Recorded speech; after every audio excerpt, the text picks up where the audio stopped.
В рамках проекта «Свидание с талантом» мы продолжаем знакомить вас с жизнью и творчеством известных казахстанских писателей.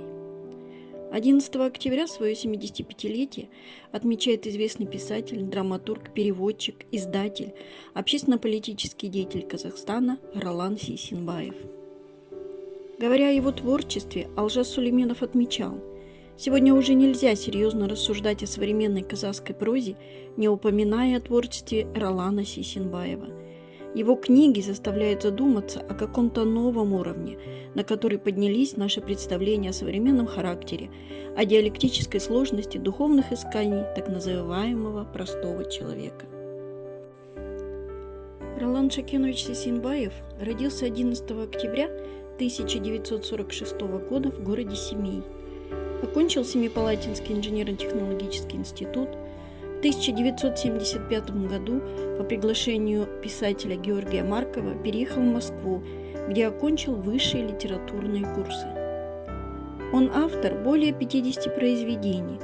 В том числе им были написаны пьесы «Найти себя», «Кто-то должен», «На перепутье», «Ночной диалог», сборники рассказов и повестей «Ищу себя», «Последний снег», «Честь», «День, когда рухнул мир», романы «Заблудившийся крик», «Если хочешь выжить», «Бегство», «Лестница в никуда».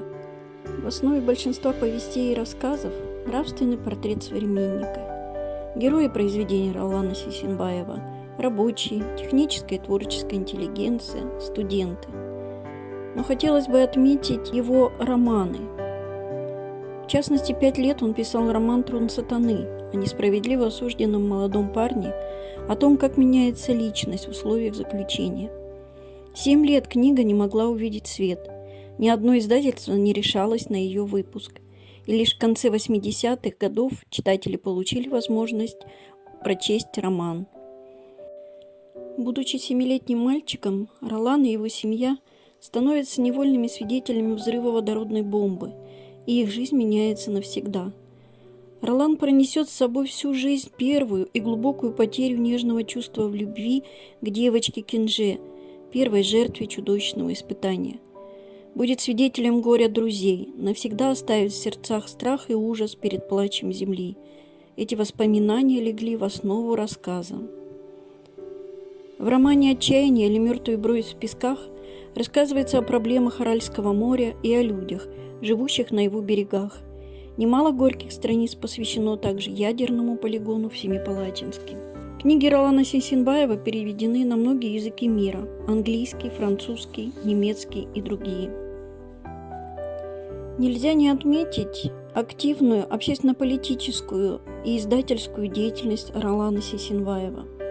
Он является председателем Международного общественного совета журнала «Аманат». Благодаря журналу «Аманат» и библиотеке журнала казахстанские читатели знакомятся с лучшими произведениями писателей США, Англии, Франции, России, Италии, Испании, Венгрии, Грузии, Кубы, Японии и других стран. Ролан Сейсенбаев – основатель дома Абая в Лондоне, президент Международного клуба Абая. Он работал над выпуском 10-томника Абая, куда вошли сочинения, переведенные на русский, английский, французский и немецкий языки. Международный клуб Абая и Институт литературы народов мира при Казну имени Аль-Фараби стали издателями 15-томного собрания сочинений Аль-Фараби, опубликовано на 3 языках – государственном, русском и английском. Молодое поколение должно знать культуру, философию своего народа, а также изучать историю мировой цивилизации, убежден Ролан Шакенович. Эти книги – кладезь знаний и опыта, бесценный проводник в мир духовности и искусства. Именно поэтому он стал составителем книг, вошедших в серию «Менен Жуз Китабын». Творчество и богатое литературное наследие Ролана Сейсенбаева представляет огромный интерес для всех, кто любит казахстанскую литературу